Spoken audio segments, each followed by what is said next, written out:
The cameras were rolling, the panelists leaning back in their chairs, prepared for another ordinary debate about American foreign policy. But what happened next was anything but ordinary. Dave Smith leaned forward, eyes locked on the moderator, his voice cutting through the air like a blade. Before anyone could interrupt, he dropped a line that would hang in the room like smoke. For 20 years, America has been told these wars are about freedom, but they were never about freedom. They were about power, and every one of you knows it. Gasps rippled through the audience. A few panelists shuffled nervously, pretending to scan their notes, while others smirked, ready to pounce. But in that moment, everyone knew Smith wasn't reciting talking points. He was striking a nerve that most politicians and pundits would never dare expose. The opening salvo was shocking not only because of its bluntness, but because of where it was delivered. This wasn't a podcast or a comedy stage. This was a mainstream panel, broadcast live, where every word was being scrutinized. And Dave Smith, the libertarian comedian turned truth-teller, was about to break every rule of polite political theater. He didn't raise his voice. He didn't wave his arms. He simply spoke with a calm that felt almost dangerous. He reminded the room of the lives lost, the trillions spent, the veterans forgotten. "If you want to talk about patriotism," he said, "then you'd better start with the soldiers who came home broken, while the same people who sent them kept cashing checks." The silence was deafening. For a moment, even the usual sparring panelists froze. It wasn't just what he said. It was the audacity of saying it there, in that setting, in front of cameras and colleagues who built careers defending the very wars he was tearing apart. But if Smith thought his words would go unchallenged, he was mistaken. Across the table, one panelist leaned forward, ready to strike back. The clash that followed would test not just Smith's resolve, but America's willingness to confront its own reflection. Because what came next would leave the entire panel in stunned disbelief. The room was still humming from the shock of Dave Smith's opening strike, but debates never stay silent for long. The moderator cleared his throat, the cameras zoomed in, and the tension thickened. One of the panelists, a polished former official with decades of experience defending U.S. policy, finally broke the quiet. With a smirk, he leaned in and said, "That's an easy thing to say from behind a microphone, Dave, but America doesn't get to just walk away from the world. If we do, chaos wins." It was a familiar line, one Americans had heard for years. "We fight over there so we don't fight here." The panelist recited it with the confidence of someone who had delivered the speech dozens of times before. The problem was, the audience wasn't buying it anymore. The camera panned across their faces, some skeptical, some furious, some leaning forward as if begging for more of what Smith had to say. Smith didn't interrupt. He waited, and when the panelist finished, he leaned forward again. "That's the story we've been told every single time," he said calmly, "and every single time it's been a lie. Vietnam, Iraq, Afghanistan, Libya, Syria. How many times do you expect people to believe it?" His words weren't just aimed at the man across from him. They were aimed at the millions watching who had grown up with war as a background noise, who had lost loved ones, or paid taxes into conflicts they never supported. The stakes weren't just about foreign policy. They were about identity. What did it mean to be American in the 21st century? To be proud of a flag, yet haunted by the cost of the wars waged under it. The panel wasn't just a clash of opinions. It had become a proxy battlefield for the very soul of American values. And then Smith twisted the knife. He brought Trump into the conversation, a move that instantly electrified the room. "You can say whatever you want about Donald Trump," Smith said, "but he was the first president in my lifetime who openly said these wars were stupid and wanted to stop them. And for that, the establishment hated him more than anything else." The audience gasped again, some clapping, some booing, the division splitting the room in real time. For progressives, independents, and war-weary conservatives alike, This was a claim that couldn't be ignored. Trump wasn't being framed as the perfect hero, but as a flawed figure who, in Smith's telling, had dared to touch the untouchable subject: America's addiction to endless wars.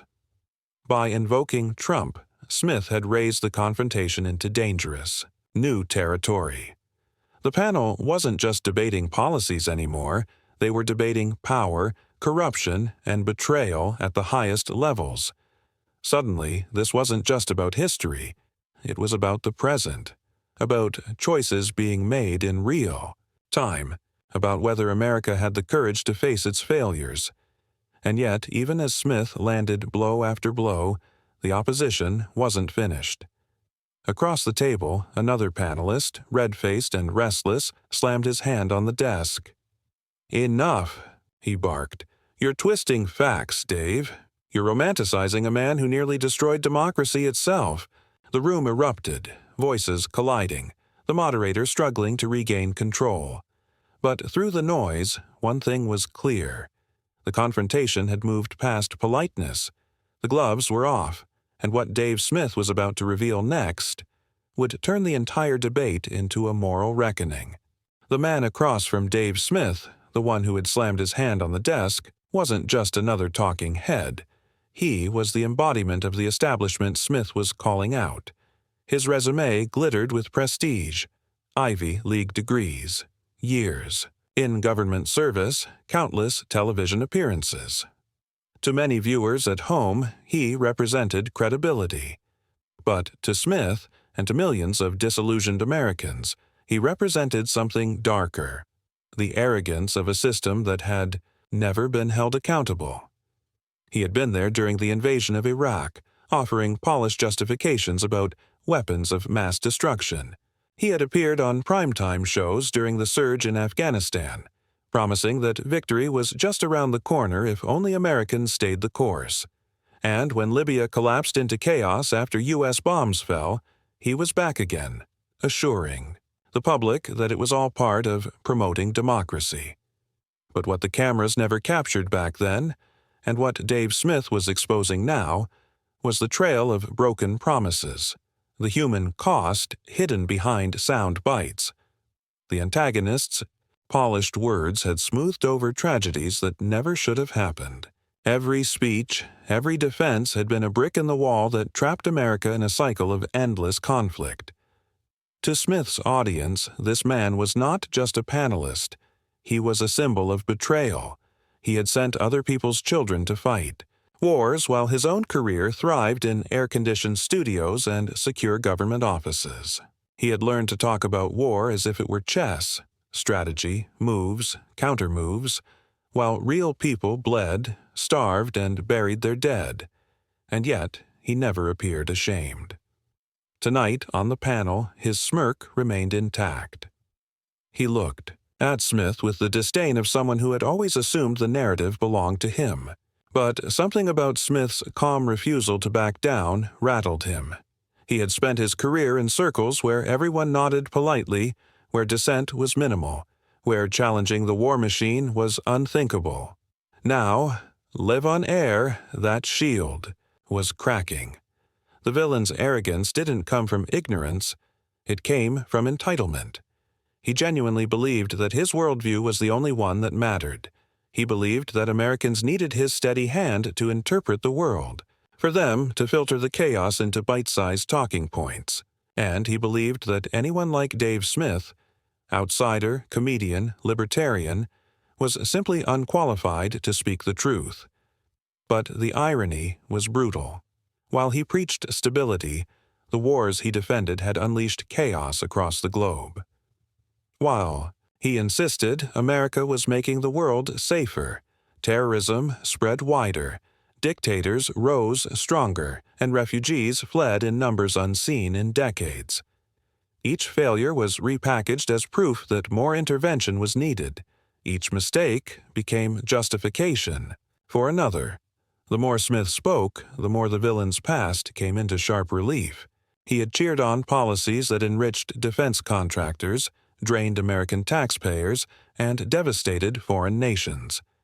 He had become wealthy and celebrated, while millions of ordinary Americans quietly questioned why their schools lacked funding, why their infrastructure crumbled, why their loved ones came home from wars broken in body and spirit. But arrogance has a way of blinding men to their own weakness. As the panel raged on, the antagonist didn't realize the ground beneath him was shifting. His practice lines, once so effective, now rang hollow against Smith's raw, unvarnished truth. And the more he tried to shout Smith down, the more he revealed his desperation. In that moment, he wasn't just one man defending his record. He was every politician, every pundit, every bureaucrat who had ever cloaked destruction in the language of democracy. He was the villain not because he was uniquely corrupt, but because he was the perfect representative of a system built on hubris. The audience could feel it.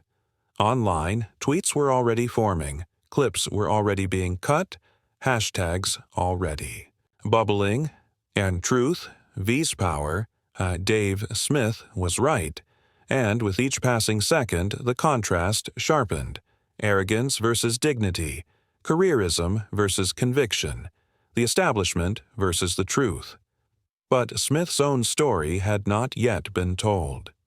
And when it was, the contrast would become even more powerful, because the hero in this drama wasn't supposed to be here at all. To understand why Dave Smith's words carried such weight that night, you had to understand the man behind them.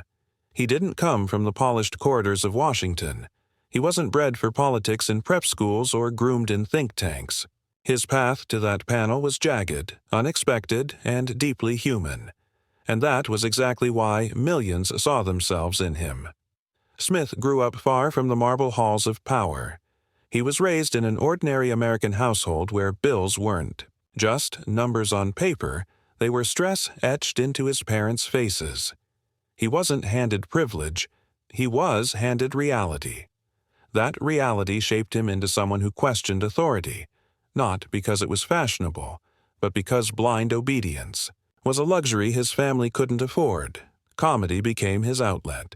On stage, he wasn't just telling jokes, he was dissecting the absurdity of power. The punchlines were sharp, but beneath them was a simmering frustration with how easily leaders lied and how eagerly the public swallowed those lies. Night after night, his comedy transformed into a form of truth-telling, a way to cut through the fog of propaganda with humor so sharp it stung. But Smith wasn't just a comedian. He was a student of history, a voracious reader who pored over the writings of anti-war voices, economists, and philosophers. While others laughed at his routines, he studied late into the night, building an arsenal of knowledge that few panelists could match. By the time he sat across from seasoned officials, he wasn't just winging it. He was armed with facts, patterns, and the moral clarity that comes from refusing to look away. The wars, for Smith, weren't abstract debates. They were the background noise of his entire adult life. He had watched 9/11 tear open the country's psyche, then watched leaders exploit that pain to justify invasions. He had seen his peers, young men barely older than himself, shipped off to fight wars they didn't understand, only to return. Disillusioned, broken, or not at all, these weren't statistics. They were faces, memories, losses etched into his generation's identity. That's why his voice carried a conviction the establishment couldn't fake. When he said the wars were built on lies, it wasn't rehearsed rhetoric. It was lived experience, not as a soldier, but as a citizen, forced to watch his country unravel piece by piece while elites assured him everything was fine. And yet, Smith wasn't bitter. That was the key. He could have been consumed by cynicism, could have turned his disillusionment into apathy. Instead, he turned it into fuel. His career in comedy gave him a platform, but his refusal to bow to political orthodoxy gave him credibility. He didn't care if audiences were liberal, conservative, or somewhere in between. He cared about the truth. And in a country exhausted by division, that kind of clarity was rare, almost magnetic. The irony wasn't lost on anyone. A comedian was speaking more truth about war than the generals, journalists, and politicians combined. And that irony was part of his power, because when Smith spoke, he didn't sound like a politician trying to climb a ladder. He sounded like an American who had nothing to gain and everything to lose by challenging the narrative.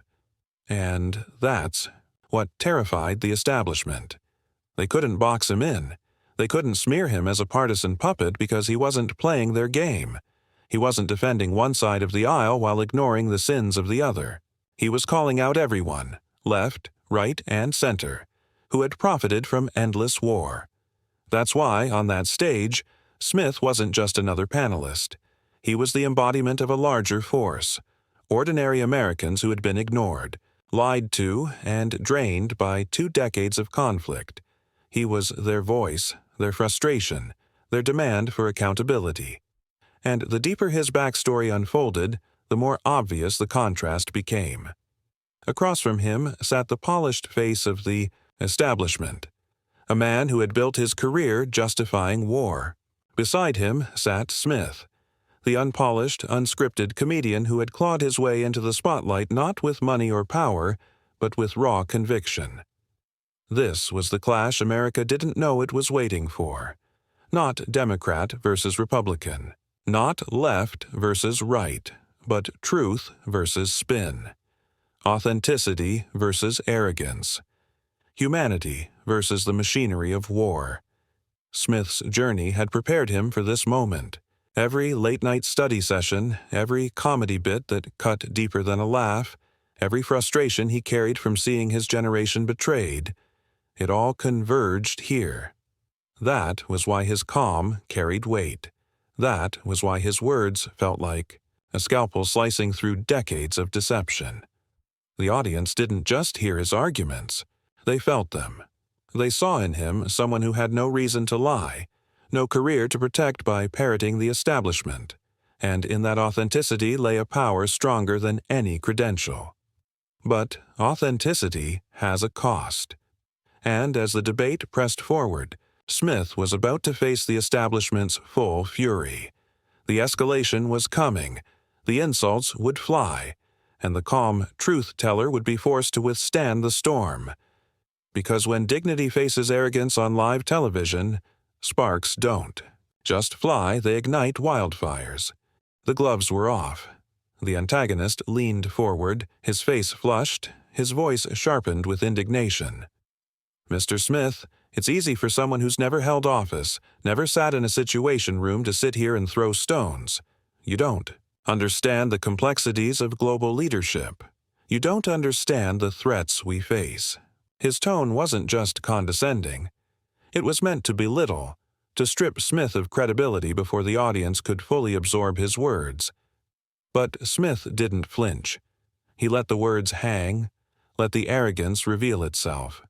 Then, with a slight smirk, he replied, "I may not have sat in a situation room, but I know when people are lying, and the American people have been lied to for decades. Complexity doesn't excuse deceit." The audience erupted, half in applause, half in groans. The moderator tried to intervene, but the panel had already transformed into a battlefield. Another panelist jumped in, eager to pile on. "Dave, you're cherry-picking history. Yes, mistakes were made, but America can't afford isolationism. Do you want China to control the world? Do you want Russia dictating freedom?" Smith turned toward him, his tone calm but cutting. Every time someone questions the wisdom of these wars, the answer is the same. Fear. Fear of Russia. Fear of China. Fear of collapse. But how much longer are we going to let fear justify sending young men and women to die? How much longer are we going to let fear bankrupt our nation while the people who push these wars keep cashing checks? The clash wasn't just verbal anymore. The body language told the story. The antagonists leaning forward, hands clenched, voices raised. Smith leaning back, voice even. Every response measured but devastating. The contrast was stark. Arrogance versus composure, deflection versus truth. And the escalation was only heating up. One panelist, his frustration spilling into anger, spat out the accusation the audience had been waiting for. "You're nothing but a Trump apologist, Dave. That's what this is really about. You're whitewashing a man who tried to destroy democracy." The room froze. The word Trump wasn't just a name, it was a lightning rod. The audience braced for the clash, social media feeds already exploding. Smith leaned forward, eyes steady. "This isn't about Trump. This is about war. This is about whether America can admit it has been wrong. If Trump, for all his flaws, dared to call these wars stupid and tried to stop them, then maybe, just maybe, he was closer to the truth than anyone sitting at this table." The antagonist laughed bitterly, trying to mask his unease. "So, that's it?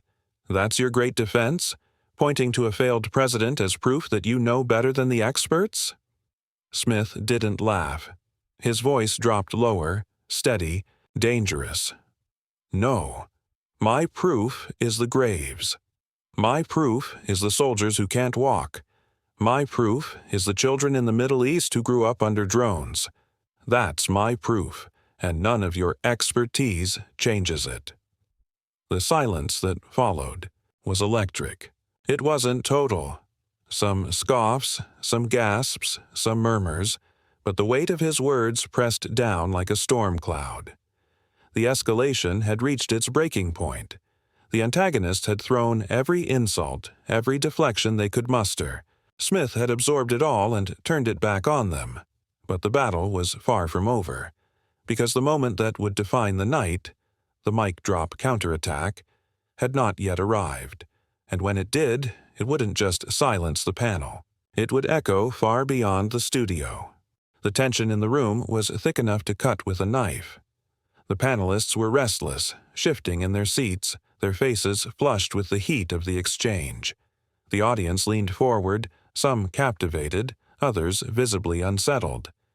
Even the moderator, who had tried several times to rein things back into civil discussion, looked overwhelmed, his attempts drowned out by the rising storm. Then came the moment. One of the antagonists, emboldened by the chaos, leaned forward and launched what he thought would be the final blow. His voice dripped with scorn. "Mr. Smith, you talk about graves and soldiers as if you own grief.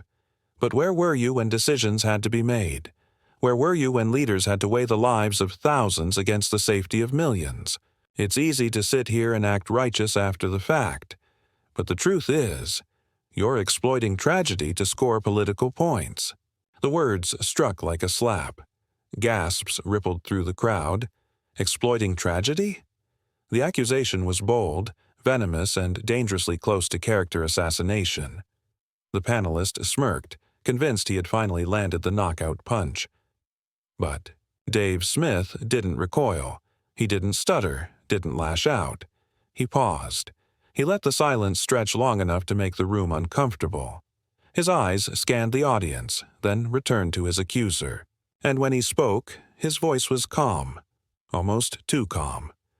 "You want to know where I was?" he began, his words deliberate. "I'll tell you." The room stilled.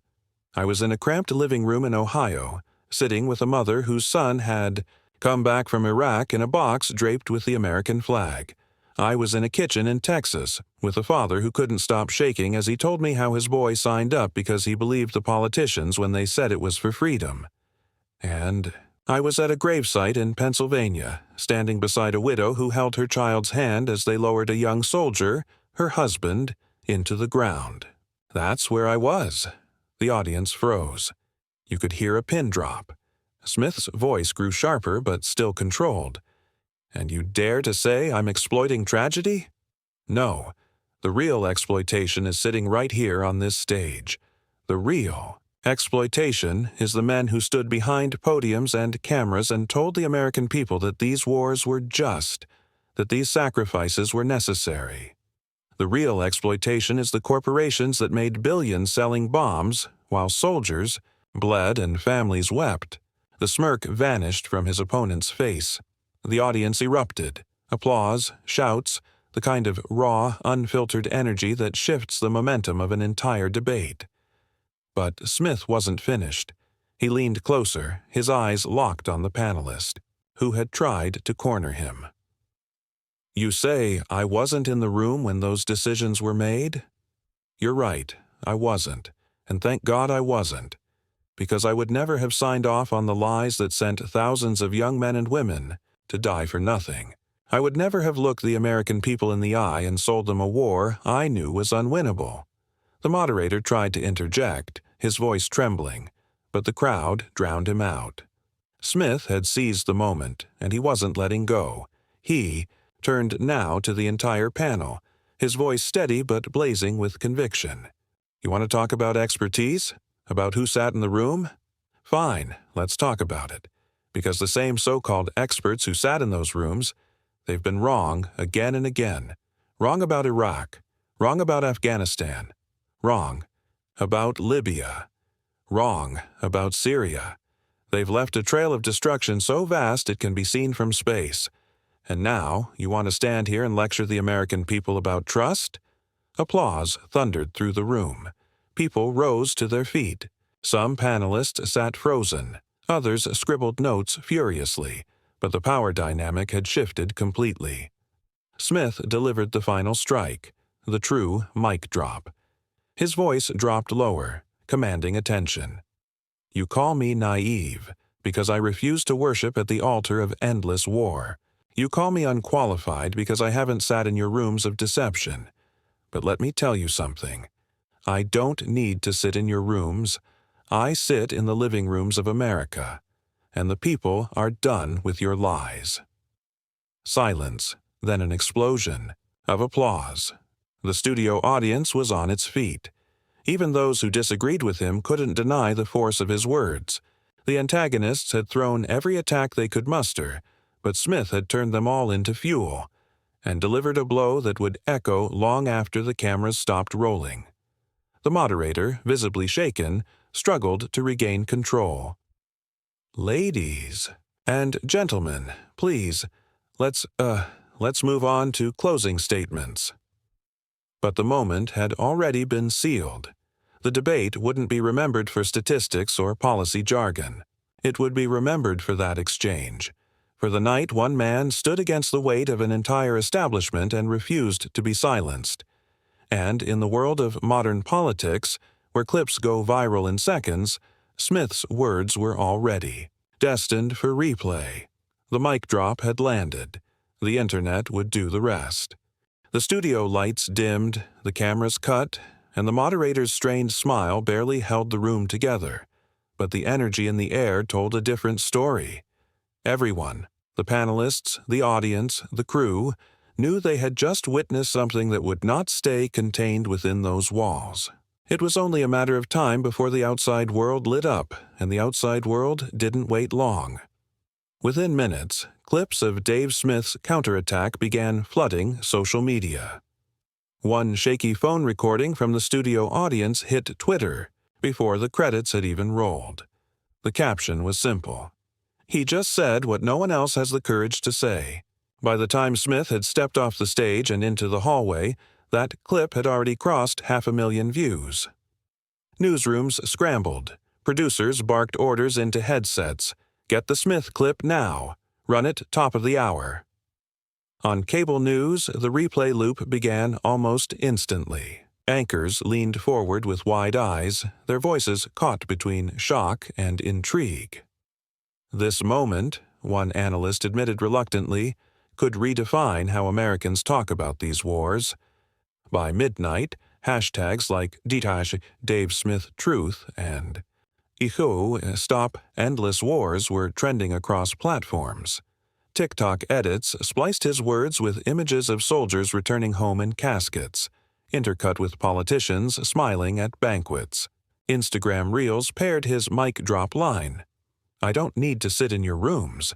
I sit in the living rooms of America," with swelling music that turned it into a rallying cry.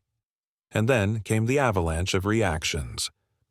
On one side, supporters were ecstatic. Veterans groups posted statements praising Smith for saying aloud what many had whispered for years. "He gave voice to our pain." one Iraq veteran wrote in a viral Facebook post. Families of soldiers shared stories in the comments, echoing the grief Smith had described on stage.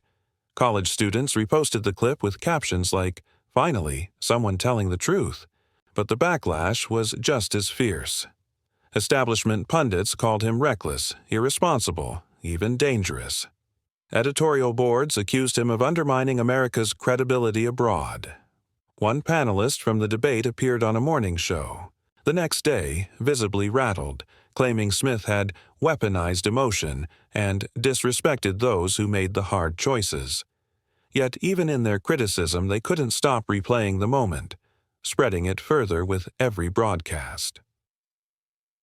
The divide was sharp, but the attention was undeniable. What had been a late-night panel appearance had transformed into a national flashpoint. Smith himself was quieter than the noise swirling around him.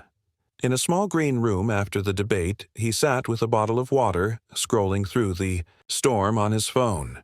His team urged him to issue a statement, to ride the wave, to push back against the attacks. But Smith shook his head. "The clip speaks for itself," he muttered, and he was right. The more others talked, the bigger the clip grew. By the next afternoon, mainstream outlets couldn't ignore it. CNN played the moment with a panel of divided analysts, some applauding his courage, others denouncing his bluntness.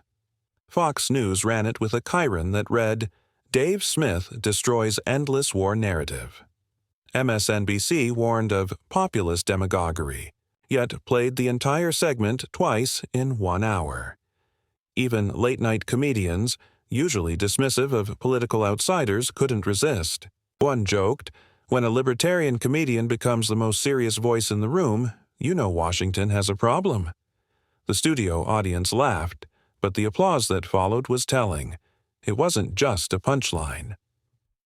International outlets picked it up too. The BBC ran headlines about "American panelist sparks firestorm over war debates." Al Jazeera replayed the clip under banners about "Voices Against Intervention." For the first time in years, a comedian's words on a U.S. panel were being discussed in foreign capitals. But perhaps the most powerful reaction came from ordinary Americans. Comments flooded platforms. "That's my brother he's talking about." Finally, someone called out the profiteers. "I don't even agree with him politically, but he's right about this." In diners, classrooms, barbershops, and break rooms, people talked about the moment like they'd seen a crack appear in the armor of the establishment. It wasn't just a soundbite, it was a shift in tone. For the panelists who had faced Smith that night, the fallout was uncomfortable. Their inboxes filled with criticism, their soundbites clipped next to his. Some tried to double down, but each attempt only drew more attention to Smith's words. The balance of the debate had been rewritten in hindsight. It no longer looked like a group of experts debating policy. It looked like one man standing against a wall of defenders and winning. In the quiet hours after the storm, one truth became clear. Whether you loved him or loathed him, Dave Smith had broken through. His mic drop wasn't just a viral moment. It was a spark, and sparks, once lit, are almost impossible to contain. By the time the dust settled, it was clear. The clip wasn't just another viral moment in America's endless churn of outrage. It had touched something deeper, and Dave Smith knew why. Because beneath the headlines, beneath the spin, beneath the partisan sniping, people were hungry for truth. Not polished, not rehearsed, not filtered through think tanks or PR teams, just raw, human truth. Smith, for all his flaws and outsider status, had given them exactly that. He didn't claim to be a general. He didn't pretend to hold classified briefings. He spoke as a man who had listened to the pain of veterans, who had seen families broken, who had watched trillions vanish while communities crumbled. And in doing so, he reminded Americans of something they had almost forgotten, that dignity and honesty still had a place in the public square. The lesson wasn't about Trump or the panel or even the wars themselves. The lesson was bigger. It was about courage, about how one voice, when it refuses to bend, can rattle the walls of an entire establishment, about how dignity is not found in shouting the loudest, but in standing calm while surrounded by noise. For every young immigrant who felt invisible, Smith's words carried weight. For every soldier who wondered if their sacrifice mattered, his defiance was an answer. For every parent who feared their child would be sent into yet another conflict, his courage offered hope.